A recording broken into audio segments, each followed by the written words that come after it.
Le Rwanda paie un lourd tribut à la crise sanitaire due au nouveau coronavirus.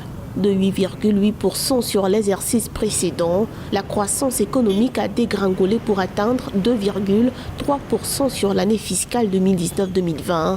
D'après le bilan de la Banque centrale du pays. Le secteur des services a augmenté de 1,6% contre 8,4% en 2018-2019, soit le secteur le plus touché par la pandémie de Covid-19, alors que le secteur agricole a eu une croissance de 2,1% du fait des conditions climatiques défavorables contre 4,4% en 2018-2019. Télétravail pour tous, interdiction des déplacements d'une ville à une autre, fermeture de plusieurs commerces ou coupure des liaisons aériennes. Dès l'apparition de la pandémie en mars, les autorités rwandaises ont pris des mesures strictes et veillé scrupuleusement à leur application, comprimant ainsi l'économie locale. D'après la Banque centrale, le déficit commercial s'est accru de 23,7% avec des importations en progression de 19,7%.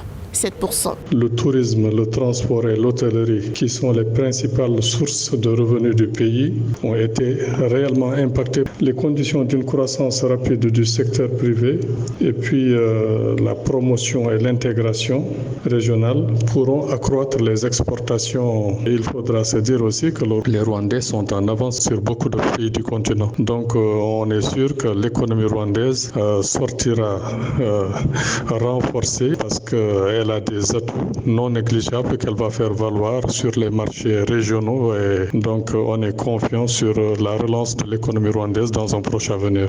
Nonobstant la crise sanitaire, la Banque centrale se félicite d'avoir tout de même assuré la stabilité des prix et la solidité du système financier. Le taux d'inflation est demeuré à un niveau moyen de 6,3% sur cette année fiscale par rapport à 0,8% au cours de l'exercice fiscal précédent.